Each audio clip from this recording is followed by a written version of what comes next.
Dragon ফলের juice কত টাকা গ্লাস? ব্যতিক্রমী এই শরবত সাধারণত বেশ আগে দেখা যায়নি, অন্য কয়েক বছর হয়েছে কিছুটা শুরু হয়েছে।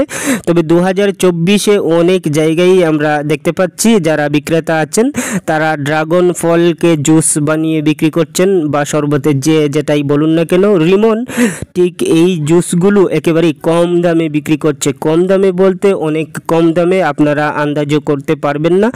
ভিউয়ার্স, আপনারা জানেন যে ড্রাগন ফল নিয়ে যতগুলো প্রতিবেদন দিয়েছি সবগুলো আপনারা দেখেছেন, কিন্তু ড্রাগন ফলের এরকম ব্যতিক্রমী একটা ব্যবসা আমি কখনো দেখাইনি। সাধারণত এই সুযোগটা এই প্রথম হয়েছে। ড্রাগন ফলের জুস আপনি নানান উপায়ে বানাতে পারবেন। যখন আপনি চাইবেন একেবারেই পানির দামে বিক্রি করতে, তখন ঠিক রিমনের মতো বানিয়ে বিক্রি করতে পারবেন। আবার যখন আপনি চাইবেন যে এটাকে একটু বেশি দামে বিক্রি করতে, তাহলে একটু ব্যতিক্রমী পন্থা আপনাকে অবলম্বন করতে হবে। যেমন সরাসরি ড্রাগন ফলটাকে জুস বানিয়ে ফেলতে হবে, কিন্তু রিমন এখানে শুধুমাত্র ড্রাগনের ফ্লেভারটা ইউজ করেছে হালকা পরিমাণে, এবং এটা সে বিক্রি করছে। প্রচুর মানুষ কম দাম হওয়ায় সরাসরি ড্রাগন ফলের এই জুস ক্রয় করে খাচ্ছে। প্রতি গ্লাস সে বিক্রি করছে মাত্র 10 টাকা। এই দামটা অনেক কম, যেটা আপনারা কল্পনা করতে পারবেন না।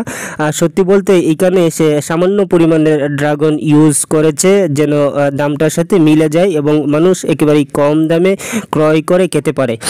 এই ব্যবসাগুলোর প্রতি আমার একটা টান আছে। আমি আমার ভিডিওগুলোতে প্রায়ই এই ধরনের ব্যবসা সম্পর্কে বলে থাকি। আসলে যদি আপনি এই ব্যবসাগুলো করতে পারেন তাহলে অনেক টাকা আয় করতে পারবেন, যেটা আপনার কল্পনারও বাহিরে। সাধারণত রিমন আজকে যেখানে বসেছে এখানে সে প্রতিদিন অনেক গ্লাস বিক্রি করে দিতে পারবে। এতে মাত্র গ্লাস প্রতি 2 টাকা করে থাকলেও তার দিন শেষে অনেক টাকা থেকে যায়, এবং এখানে তার যে ইনভেস্ট সেটা একেবারেই কম।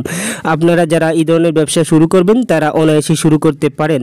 ভিউয়ার্স, আপনারা জানেন যে সাবস্ক্রাইব করলে আমার উৎসাহ বাড়ে, এবং আপনার একটি সাবস্ক্রাইব আমাকে ক্যামেরার সামনে থেকে কাজ করার সক্ষমতা এনে দেবে। আর ক্যামেরার সামনে থেকে কাজ করলে বর্তমানে যে কাজ করছি তার চেয়ে 10 গুণ বাড়িয়ে করা সম্ভব, এবং 10 গুণ বিস্তারিত আলোচনা সাপেক্ষেও করা সম্ভব। কিন্তু সেই সুযোগটা এখন আর হচ্ছে না, যেহেতু নানান বাধা আছে। যদি আপনারা সাবস্ক্রাইব করেন তাহলে এই বাধাগুলো অনায়াসেই আমি উতরিয়ে উঠতে পারবো এবং আপনাদের জন্য ব্যাপক কাজ করতে পারবো।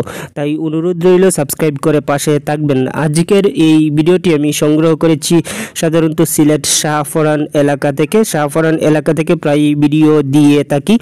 সাধারণত ব্যবসা কেন্দ্রিক ভিডিওগুলো যে কোনো এক জায়গা থেকে দিলেই হয়। যদি আপনারা সেগুলোকে আমলে নেন তাহলে অবশ্যই একটা ব্যবসা দাঁড় করাতে পারবেন। সেই চেষ্টাটা মাথায় রেখেই ভিডিওগুলো করা হয়। আজকের এই ভিডিওটি এই পর্যন্তই থাক। যারা এত সময় আমার সাথে ছিলেন তাদের সবাইকে ধন্যবাদ। ভালো থাকুন।